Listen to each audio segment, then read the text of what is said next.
Bapak Ibu hadirin jamaah sholat subuh Masjid Nahdlatul Mu'minin yang insyaallah senantiasa dirahmati oleh Allah Subhanahu wa taala. Alhamdulillah, bersyukur kepada Allah Subhanahu wa taala pada hari yang berbahagia ini, di rumah Allah yang penuh berkah ini, di majelis yang mulia ini, kembali kita oleh Allah Subhanahu wa taala dipertemukan dalam keadaan sehat. Wabil khusus sampai detik ini kita semua beriman kepada Allah dan mudah-mudahan nikmat iman, nikmat Islam, kesempatan, kesehatan, panjang umur. Nah, insya Allah dengan semua nikmat-nikmat ini akan menghantarkan diri kita untuk terus menjadi hamba Allah yang pandai bersyukur.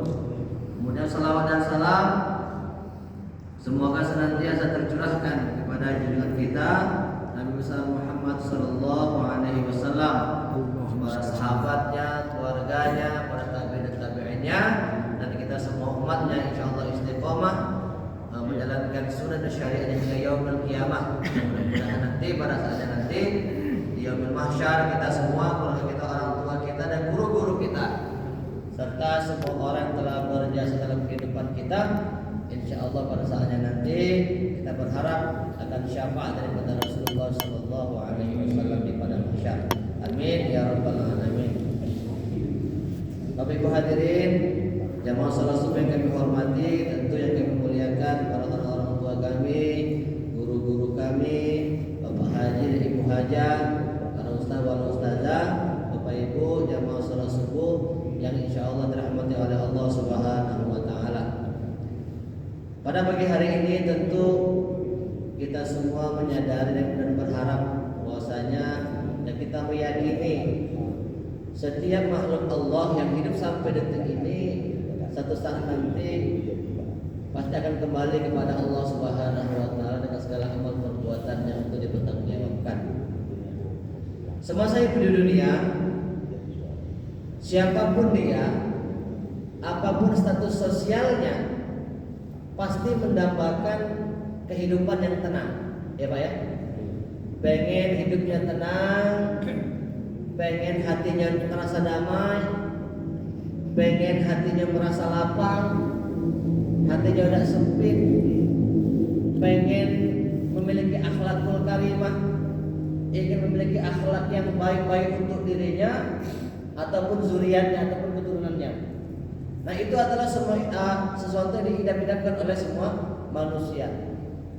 Nah, pada pagi hari ini dalam rangka untuk berikhtiar kita, dalam rangka ikhtiar kita untuk bagaimana menciptakan hati yang tenang, bagaimana membina akhlak yang baik, alangkah baiknya pada kesempatan yang baik ini mari sama-sama kita simak dan kita dengarkan serta kita amalkan insyaallah.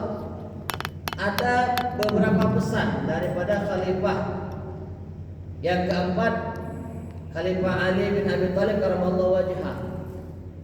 Suatu ketika dia pernah berkata begini, Pak.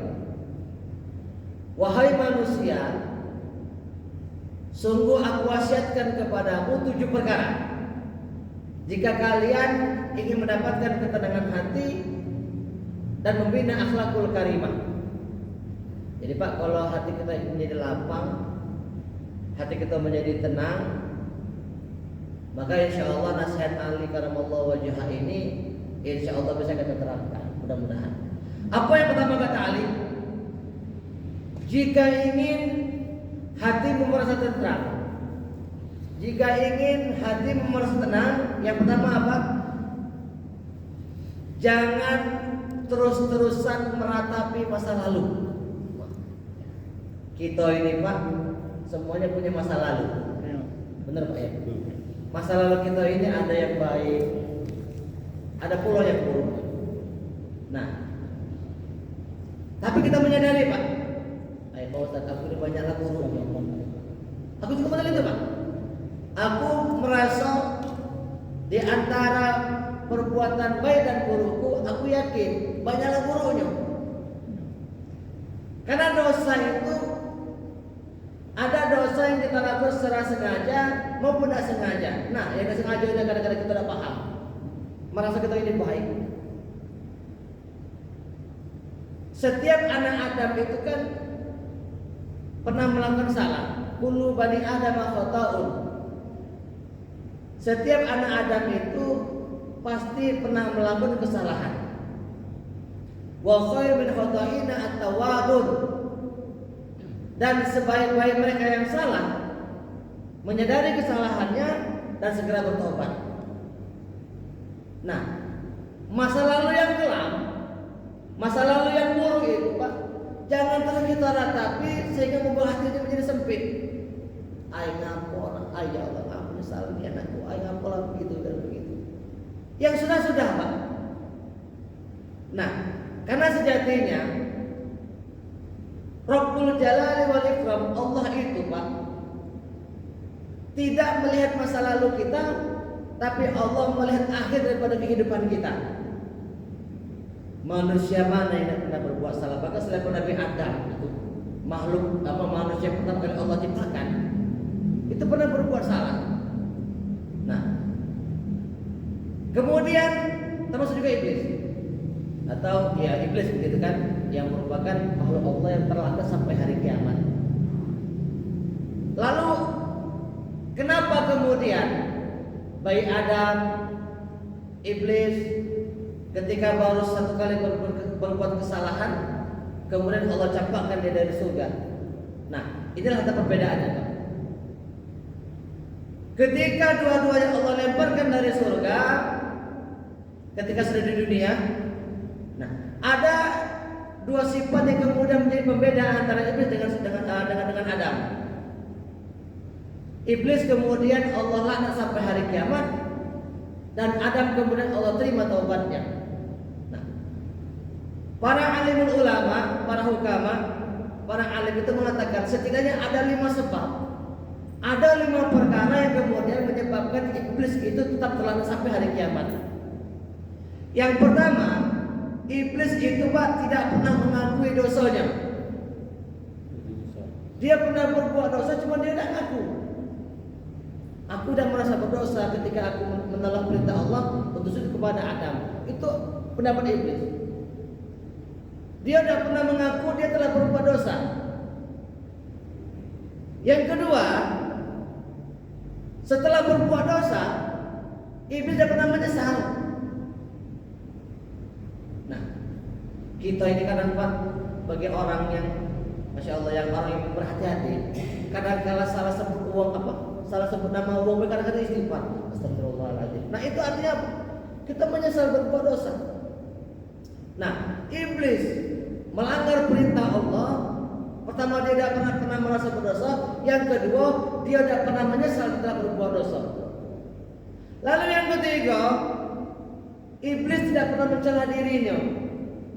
Sebagaimana doa Nabi Ibrahim doa Nabi Ibrahim, Rabbana zalamna, Nabi Yunus, Rabbana zalamna anfusana wa illam taghfir lana wa tarhamna lanakunanna minal khasirin. Ini adalah pengakuan seorang hamba manakala kita banyak dosa.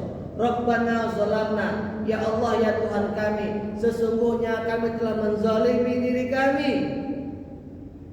Pak, sadar atau tidak, banyak kezaliman yang telah kita lakukan. Salat, melalaikan waktu, itu adalah kezaliman. Kita mampu untuk bersedekah, ada kesempatan untuk bersedekah, tapi tidak sedekah, itu namanya kezaliman. Bisa menolong, mampu memberi, cuma tidak mau menolong, itu adalah kezaliman. Sadar atau tidak, itu adalah sebuah kezaliman. Apalagi yang secara terang-terangan kita langgar perintah Allah, tidak kita laksanakan perintah Allah, itu adalah sebuah kezaliman. Nah, kita mengaku Rabbana zalamna anfusana, ya Allah ya Rabb ya Tuhan kami, sesungguhnya kami telah menzalimi diri kami sendiri. Wa illam taghfir lana, kalau engkau tidak mengampuni kami, dalam doa kita itu, Pak, wa tarhamna, atau merahmati kami, lanakuna minal khasirin, sungguh kami ini adalah orang-orang yang merugi. Nah, jadi iblis itu dia tidak pernah menghakimi dirinya, dia adalah ahli dia telah berdosa. Yang kemudian iblis itu tidak punya niat untuk bertaubat. Beda dengan Adam. Setelah Adam menyadari kesalahannya, memahami pembangkangannya, ternyata dalam diri Adam. Fatalaqa Adam min rabbi kalimatan fataba alaihi. Kemudian Allah mengajarkan kalimat taubat kepada Adam. Kemudian Allah menerima taubat daripada Adam. Allah itu Maha Pengampun lagi Maha Penyayang. Allah adalah Maha Penerima taubat. Sebesar apapun dosa yang kita lakukan, syaratnya taubat dan nasuha, insya Allah Allah terima taubat itu. Maka Allahumma rzuqna taubatan nasuha qablal maut, itu Pak, teman-teman dibaca doa itu. Allahumma rzuqna, ya Allah berikan kepada kami taubatan nasuha, taubat nasuha qablal maut, sebelum kami mati. Warzuqna, kemudian Allah mahtim lana bil Islam, minta kepada Allah agar ditutup usia kita dalam keadaan Islam. Wahtim lana bil iman, tutup usia kita dalam keadaan beriman. Wahtim lana bi husnil khatimah, minta tutup umur kita ini dalam keadaan husnul khatimah. Kemudian yang terakhir, iblis itu merasa putus asa dari rahmat Allah. Wala tayasu an rahmatillah. Jangan sekali-kali kita berputus asa dari rahmat Allah Subhanahu wa taala. Orang yang meratapi masa lalunya, terus-menerus dia meratap, menyesali, kemudian merenung. Nah, inilah yang kemudian membuat hati itu menjadi sempit dan dia merasa putus asa dari rahmat Allah Subhanahu wa taala. Bapak Ibu hadirin rahimakumullah. Lalu yang kedua, kalau hati kita ini mau menjadi lapang, jangan terlalu memikirkan sesuatu yang belum terjadi. Artinya apa? Hidup ini Pak mengalir saja, akan tetapi butuh perencanaan. Apa yang ingin kita raih di masa depan, mulailah sejak hari ini kita rencanakan. Jangan terlalu dipikirkan sesuatu yang belum pernah terjadi, atau memikirkan sesuatu yang tidak mungkin pernah terjadi dalam kehidupan kita. Itu namanya angan-angan semu dan angan-angan kosong. Nah, orang yang sering berangan-angan, orang yang sering memikir sesuatu yang pasti tidak bakal tercapai, nah ini yang kadang-kadang membuat hati itu menjadi gundah. Hatinya terus timbulkan penasaran, berpikir bagaimana caranya. Nah, terlalu banyak berpikir tentang sesuatu yang belum bisa kita raih. Nah, inilah yang kadang-kadang kita menjadi sempit. Ada orang mengatakan hiduplah seperti air begitu, mengalir saja, maka akan tenang hidupnya. Akan tetapi setiap hidup perlu perencanaan. Karena sejatinya kita ini punya sesuatu yang ingin kita raih. Kita pengen anak kita sukses. Nah, mulai kita rencanakan. Kita pengen melaksanakan ibadah, perlu kita rencanakan. Kita ingin masuk surga, kita perlu rencana juga. Rencana itu kita buat planningnya, kemudian kita laksanakan dalam bentuk ikhtiar kita beribadah kepada Allah. Lalu yang ketiga, nah ini yang paling penting. Kalau hati kita mau tenang, terbina akhlakul karimah, jangan suka menghina orang lain. Nah ini Pak, mungkin kita lah tahu kalau yang lagi viral Pak ya. Seorang ulama, ya yang dikatakan ulama begitu, dengan jamaah yang begitu banyak, ya kita bukan ngumpat, bukan. Ini untuk pelajaran kita. Bukan cuma ustadz baik, bukan cuma kiai, siapapun kita tidak punya hak merendahkan orang lain. Pejabatkah dia, tentarakah dia, polisikah dia, orang kayakah dia, orang miskinkah dia. Kita tidak punya hak untuk merendahkan orang lain. Karena sejatinya baik buruk manusia itu tergantung amal dan perbuatannya. Buruk di mata manusia belum tentu buruk di mata Allah. Mulia di mata manusia belum tentu mulia di mata Allah. Artinya kemuliaan ini tergantung kepada amalnya. Maka jangan sekali-kali kita diberi kelebihan oleh Allah kemudian memandang orang lain dengan pandangan yang rendah. La tahtakir man dunaka, kata makalah, wa likulli syai'in maziyah. Jangan pernah merendahkan orang lain. Karena segala sesuatu itu Allah ciptakan punya kelebihannya sendiri-sendiri. Orang kaya jangan rendahkan orang miskin karena orang kaya butuh orang miskin. Orang miskin jangan menghina orang kaya karena orang miskin butuh orang kaya. Alim jangan pernah merendahkan orang yang belum tahu ilmu karena jadi dia butuh orang. Kalau dia kata orang bodoh, kemana dia nak sama ilmunya? Begitu pun kita ini yang kurang paham, cuman dari mana kita belajar kalau tidak ada ulama. Nah makanya kemudian benar kata Bung Haji Roma Irama, perbedaan itu adalah bentuk daripada keadilan Allah. Kalau semuanya sama, kita bingung Pak. Orang kaya mau kemana dia zakat? Kalau seandainya semuanya orang kaya. Nah jadi ketika kita memiliki sebuah kelebihan atau hal-hal yang kita anggap lebih daripada orang lain, maka jangan sampai kelebihan itu membuat diri kita menjadi lebih tinggi dari orang lain. Kalau seandainya kemuliaan itu adalah miliknya orang-orang kaya, maka justru hanya Nabi Sulaiman yang berhak dapat surga. Orang-orang kaya dapat surga. Kalau seandainya surga itu hanya untuk orang-orang pintar, orang-orang cerdas, maka orang-orang seperti kita ini Pak jauh dari surga.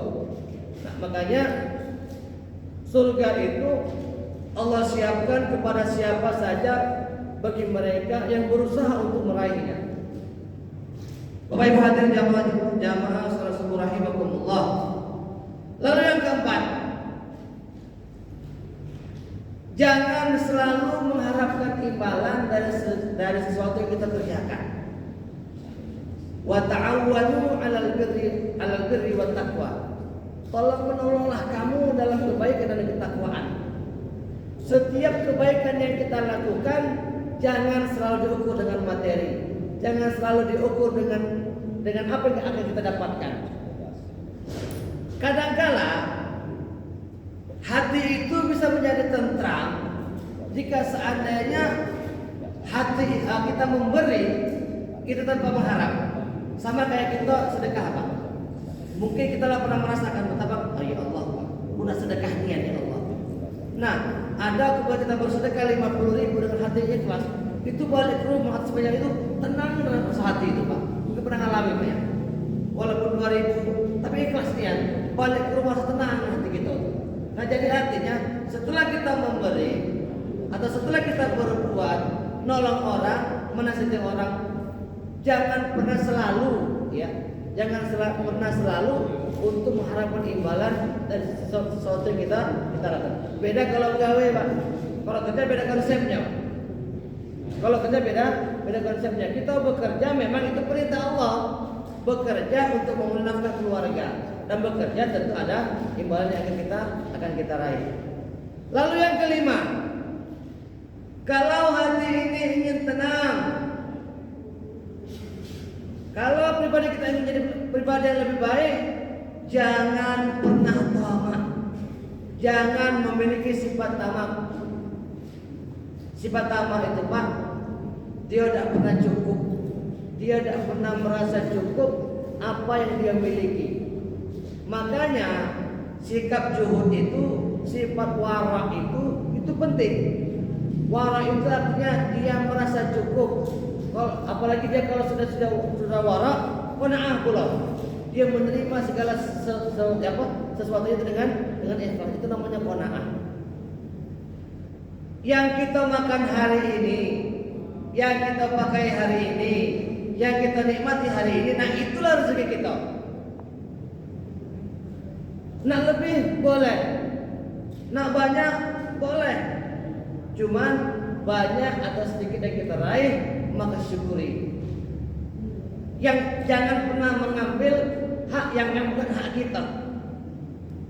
Nah, kalau hati kita menyimpan sifat tamak tadi, maka kita akan berpikir bagaimana untuk mencari cara yang lebih, mencari cara bagaimana untuk mendapatkan semua yang kita inginkan.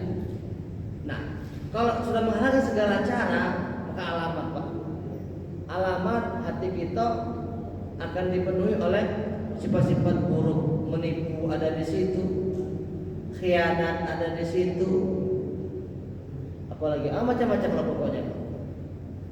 Lalu yang keenam, jika hati kita ingin menjadi tenang, menjadi khusyuk, jangan marah, jangan sekali-kali kita ini Pak suka marah, suka merendahkan orang yang terlihat tenang.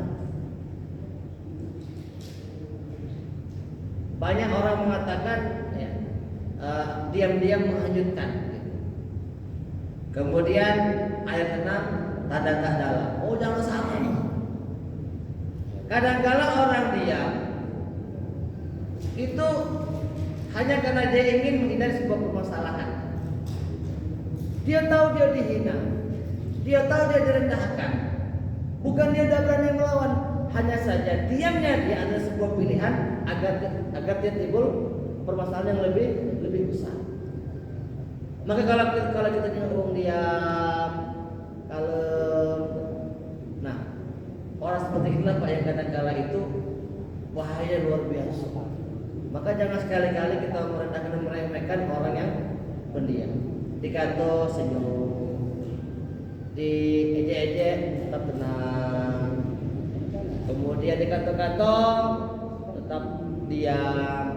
Nah, jangan sampai kemudian memuncak amarahnya. Maka banyak kasus yang kita lihat, orang banyak tak nyangka, oh dia pendiam nian, uangnya pendiam, tak banyak tingkah, tapi kemudian karena meluapnya emosi yang sudah terpendam itu, dia mampu melakukan hal-hal yang di luar nalar manusia. Maka kalau hari ini kita berkawan dengan orang yang tenang, berkawan dengan orang yang kalem, berkawan dengan orang yang pendiam, ya kita berkawan dengan baik, bermuamalah dengan cara yang baik, maka insya Allah kita akan selamat. Yang terakhir Pak, kalau hati kita mau tenang, kalau hati kita mau tentram, apa yang terakhir? Yang ketujuh, jangan suka memuji kepada orang yang tidak tahu diri. Nah, ini penting. Ya. Apa? Timbulnya apa? Kita mengharapkan sesuatu dari pujian yang kita berikan kepada dia. Makanan orang bodoh adalah pujian, makanan orang alim adalah tantangan. Nah, jadi kalau memang orang yang jahil itu, memang dia akan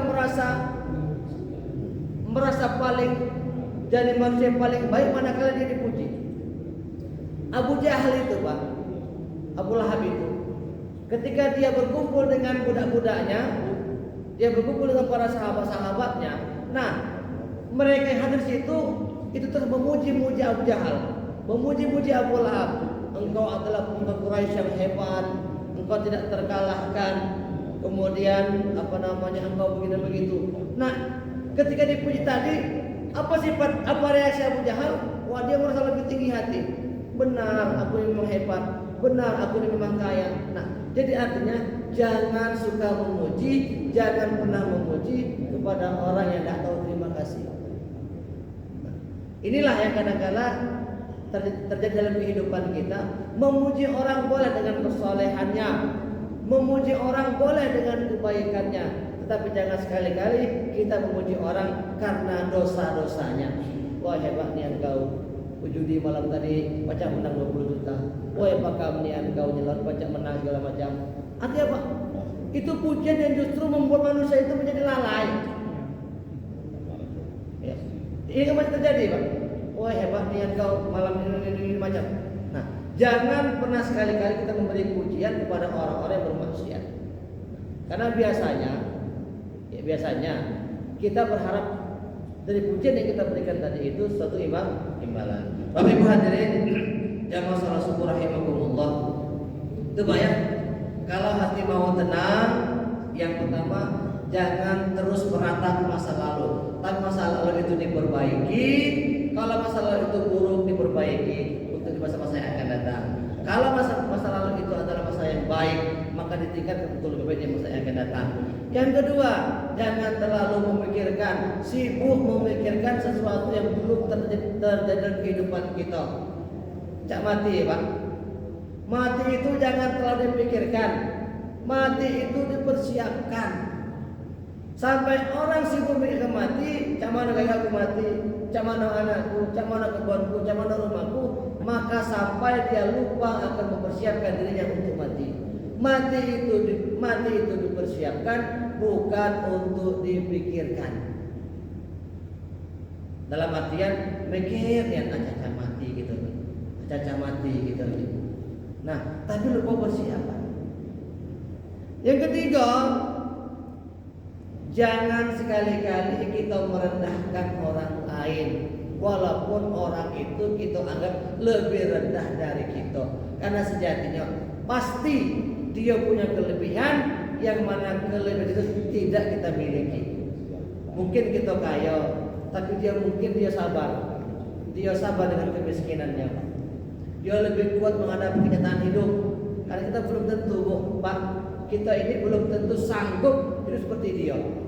Kita belum tentu sanggup menjalani semua seperti dia. Maka kalau kita punya kelebihan, la tahtakin man dunaka. Jangan pernah sekali-kali kita merendahkan orang yang di bawah kita. Yang keempat, tidak selalu mengharapkan. Jangan semua tolongan kita itu selalu dibayar dengan materi. Jangan. Ya, ada kalanya ketika memberi dan menolong, sudah biarkanlah. Dengan Allah yang membalas. Yang kelima, tidak memiliki sifat tamak. Yang keenam, jangan marah kepada orang yang pendiam. Dan yang terakhir adalah tidak memuji orang yang tidak tahu diri. Bapak hadirin yang masyaallah rahimakumullah, ini adalah pesan yang disampaikan oleh Khalifah Ali bin Abi Thalib, babul ilmi, kata Rasulullah. Jadi, ana madinatul ulum wa ali bawabuhu. Kata Rasulullah, aku adalah kotanya ilmu dan Ali adalah pintu gerbangnya. Jadi sebelum kita masuk kota, kita melewati pintu gerbang. Nah, itulah Ali. Nah, Ali adalah salah seorang sahabat yang memang oleh Allah Subhanahu wa taala diberikan kecerdasan di antara teman manusia. Maka mudah-mudahan pesan Ali ini bisa kita terapkan. Pesan Ali ini bisa kita jalankan. Karena sejatinya kita semua mendambakan hidup yang aman, hati yang tentram, dan akhlak yang baik. Mudah-mudahan pesan singkat ini menambah khazanah wawasan kita terhadap ilmuwan kita, dan mudah-mudahan kita semua insya Allah istiqomah dalam kebaikan sampai akhir hayat kita. Amin ya rabbal alamin.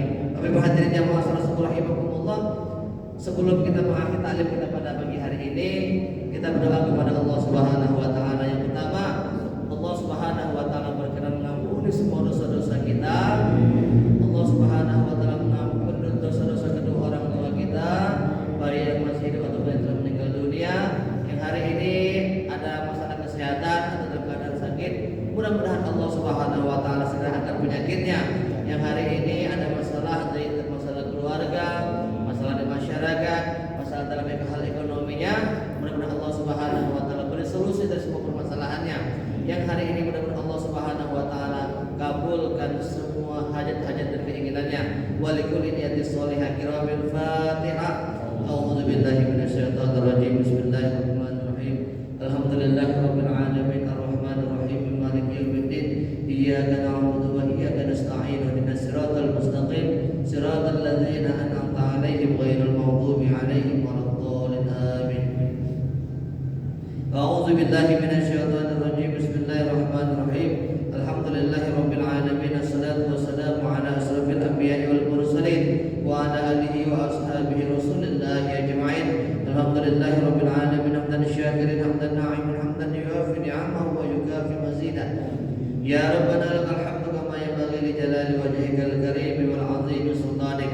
Allahumma ighfir lana dhunubana wa dhunuba walidina warhamhum kama rabbawna shighara wa li jami'il muslimina wal muslimat wal mu'minina wal mu'minat al ahya'i minhum wal amwat innaka sami'un qaribun mujibud da'wat ya qadiyal hajat. Allahumma arzuqna tawbatan nasuha qabla al maut ya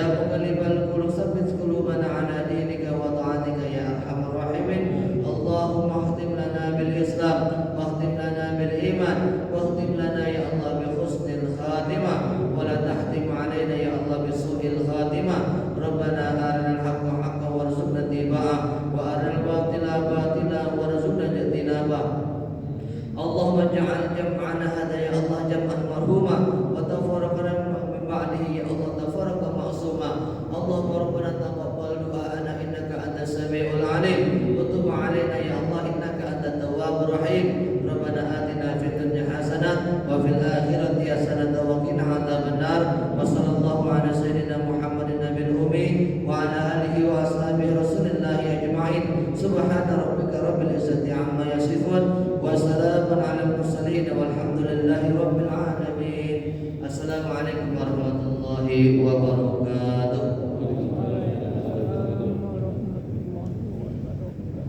Terima kasih terjemah kepada Bapak Ustadz Irawan yang telah menyampaikan tausiah untuk bekal kehidupan kita di dunia menuju kehidupan di akhirat.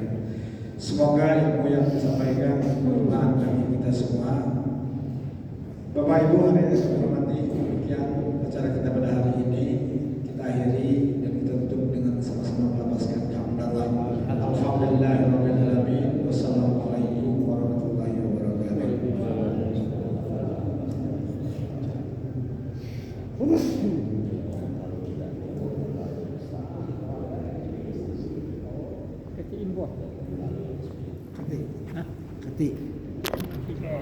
Patilah.